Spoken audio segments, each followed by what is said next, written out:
Good morning sa inyo mga katurba. Wala lang. Paano lang ako.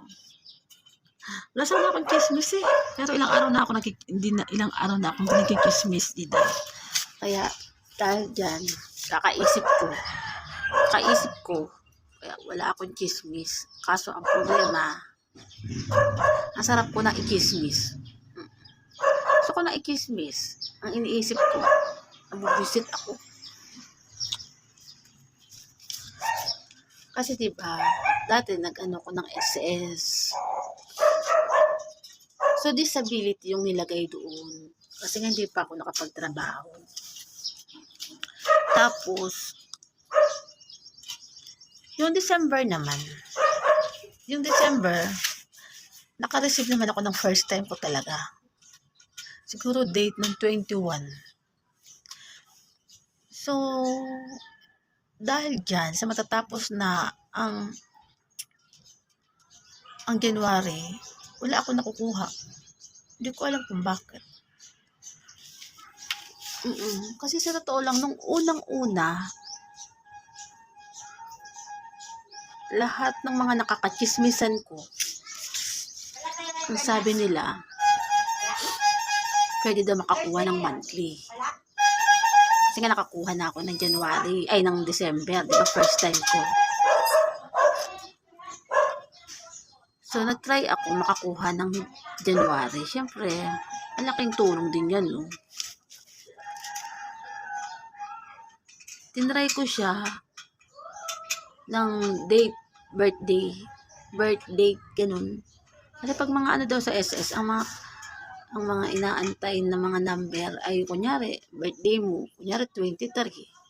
So, monthly, makukuha mo date mo, every month, date na magta-try ka lagi, 23. Pero hindi ko alam kung pati ba sa disability ba, kailangan ba sa kung ano yung birthday mo, ayun, ang ano. Nakabwisit kasi, grabe naman sa ganung halaga. Hindi naman ako nakapag-ano dyan. Tsaka, never naman ako nagsabi sa SS na nagpapaklaim na ako. Hindi naman kasi, ayoko nga magpaklaim agad kay sayang, di naman mag-monthly. Kasi minsan mga kapatid ko, magulo rin kausap, di mo rin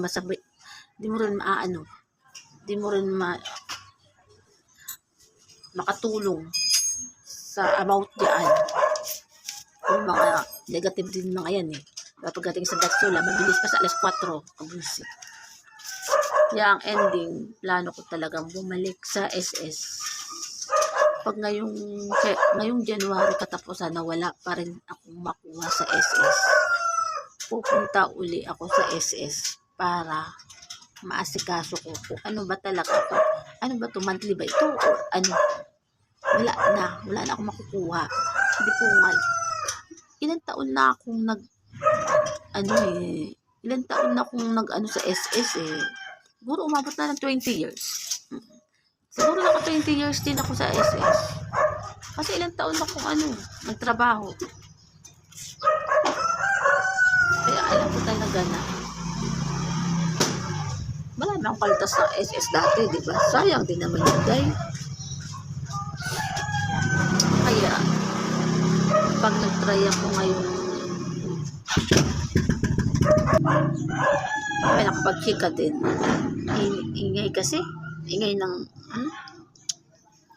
So, ayun na nga. Sa totoo lang, ilang araw ko na yung inaantay yung SS na yan eh. Kasi, naka-claim ako ng December.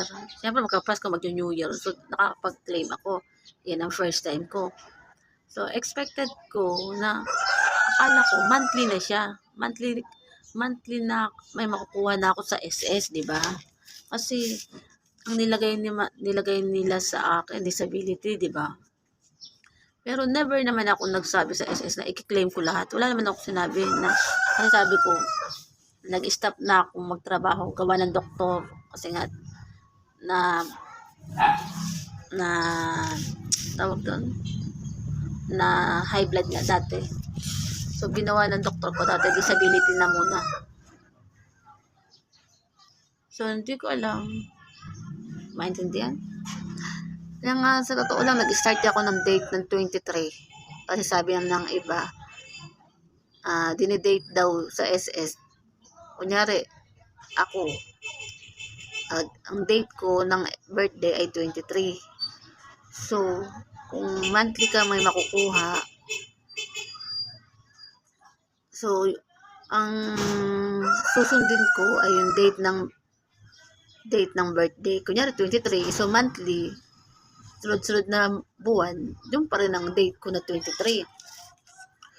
So, ang problema kasi, hindi ko alam kung sa disability ba, iba pa rin yung date niyan.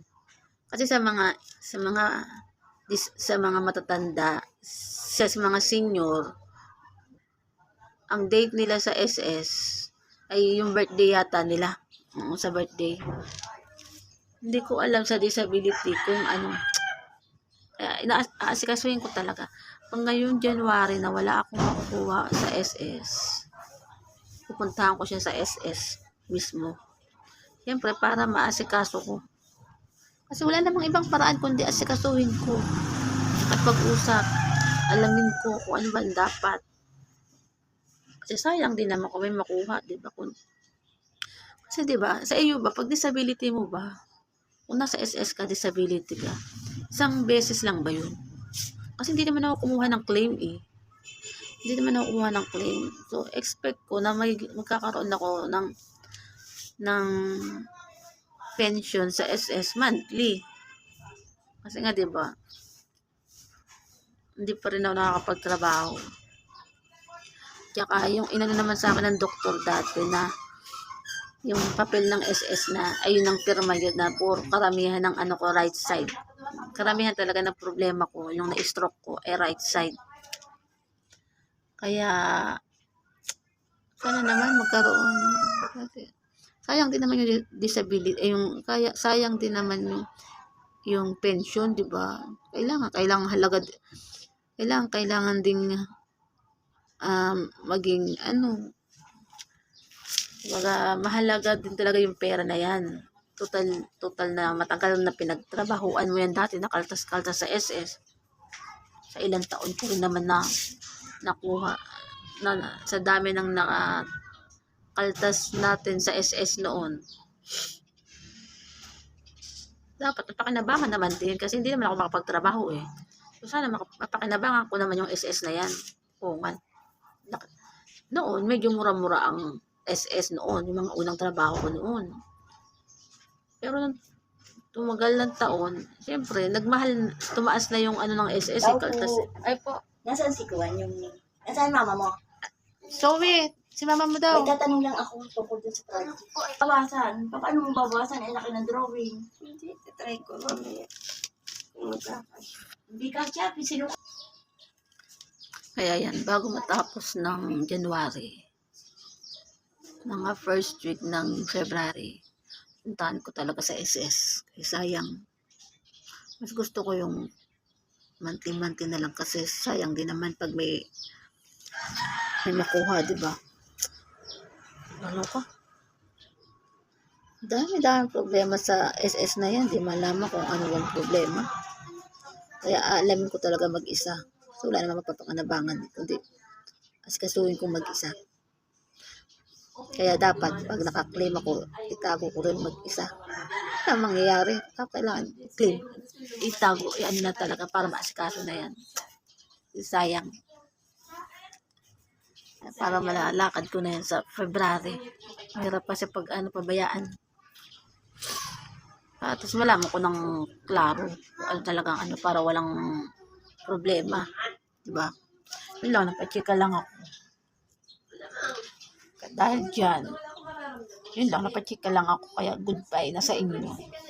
Puro stress talaga dito. Nakakaloka.